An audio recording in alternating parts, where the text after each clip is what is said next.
Updated February 25, 2019, 9 hours 28 minutes and 11 seconds. Meet the squinter, the slogger, and someone who says her commute just sucks. Getting around the Harbour City can be daunting, and transport looms as a critical issue ahead of the NSW election, now less than a month away. We joined 4 commuters to see what they go through every day.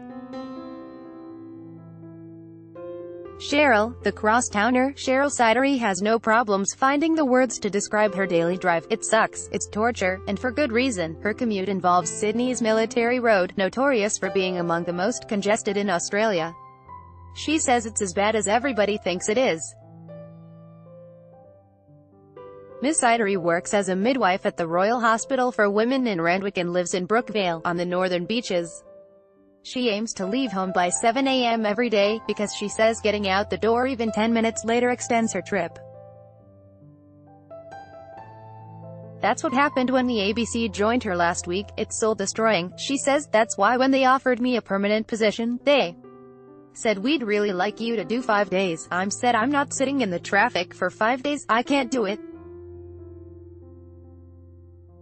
It'll kill me." Instead, she commutes 3 days. "Physically, when you get to my age, it's bad for me to sit for an hour," she says. "When I get out of my car, my hips are sore." 2 years ago, the state government promised to build the Western Harbour Tunnel and Beaches Link as a way to reduce congestion for Northern Beaches commuters.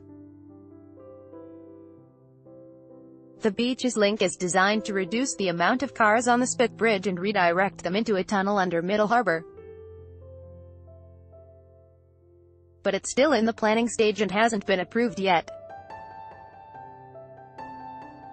Ms. Sidery does not support the project. "I don't think the tunnel, to add more cars, is a good idea," she says. "I don't think it's good for the environment. I don't think it's what we need." Labour has vowed not to build the project if it wins next month's election. Mark, the slogger, Mark Stevens, knows he lives a long way away from work. He commutes from Kellevel by bus to Macquarie Park, where he lectures in theology at a private college. "You know, you're a distance away. It's going to take 50 minutes to get to Macquarie Park on a great run," he says, "but you'd prefer if that one bad thing, or even just a peak hour, wouldn't destroy your workday and mean you have to prepare for an hour and 20 minutes of travel time. That seems excessive." He says if he starts work at 9 a.m., he has to be on the bus by 7:30, just in case. It was raining when the ABC joined Mr. Stevens on his journey to work last week. He says that means the trip will absolutely take longer than normal, and he's right. It takes an hour and 25 minutes, about 15 minutes longer than usual. The bus moves quickly when it's using its dedicated lane on the M2, but getting there can be a grind. In a few months there'll be another option. The Northwest Metro will open, providing a driverless turn-up-and-go train service. "I can't wait for it to start," Mr. Stevens says. The Northwest Metro seems to be addressing a particular need that everybody has been crying out for 30, 40, 50 years. The transport project alone, though, won't influence his vote. "I don't really see it as a partisan issue," he says. "I see it as an issue that needed to be done. The fact that the Liberal Party did it is kudos to them. They get a tick for that, but it doesn't really change my sense that Labour or Liberal would be more likely to do those kind of projects in the future." Hayley, the squinter, Hayley Hepburn, calls herself a squinter. That's a commuter who drives from the west to the east each morning and looks into the sun. "I've been a squinter now for 12 years, and for the whole 12 years it's been awful," she says. She drives from her home in Kingswood, near Penrith, to her job in medical administration at Westmead Hospital using one of Sydney's most talked-about roads, the M4. The 30-kilometre trip rarely goes to plan. "If you're going to be a squinter, you've got to make sure you leave an hour and a half to get to work every morning," she says. "That's 3 hours a day. That's almost half a workday getting to the place where I earn minimum wage." With public transport dominating discussion in both city and the regions, what are the major parties offering to keep NSW moving?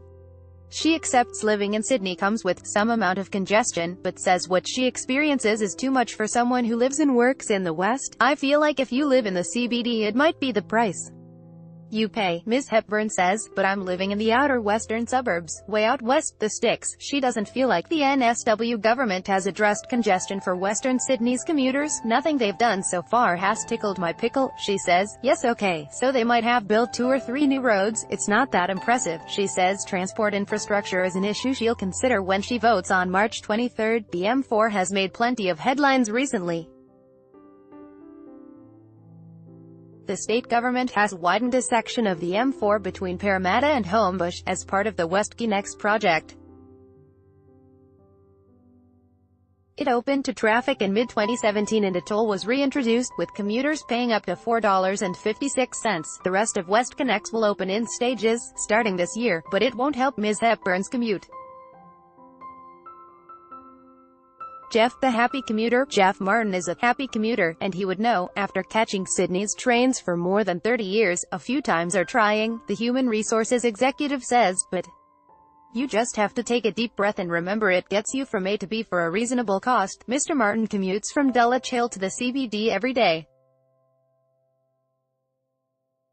The trip takes 30 minutes door to door, something he says is pretty good by Sydney standards. I usually just sit down, I'm crafty enough to get a seat and just do social media, Mr. Martin says. Transport has been a hot topic for people submitting questions as part of the ABC's You Ask, We Answer campaign. Here are some examples. Would Labour, if it won, continue the Metro Line project to its completion? Will Labour, if elected, complete the North West Metro all the way to Bankstown or truncate it at Sydenham? Why haven't we got super-fast rail to inland towns so that people can buy in, say, Bathurst, etc. and still get Sydney within 40 minutes? Why isn't there 24-hour public transport in Sydney like there is in every other major city in the world? However, he also wants to see Sydney's rail network improved. The heavy rail Mr. Martin takes to work has approval to be turned into a metro system. By 2024, there'll be 66 kilometers of new metro tracks in Sydney, something the NSW government says will ease pressure on the current system. I'm really keen for the investment for the public that goes ahead, he says, because we really do need a world-class line. If Labour wins on March 23, the metro conversion in Mr. Martin's area will not happen. That's a bit of a shock because I'm invested and excited for the metro, he says. Infrastructure is really important. Mr. Martin is not sure if that difference in policy will influence his vote. He and the other 3 commuters have 29 days to decide.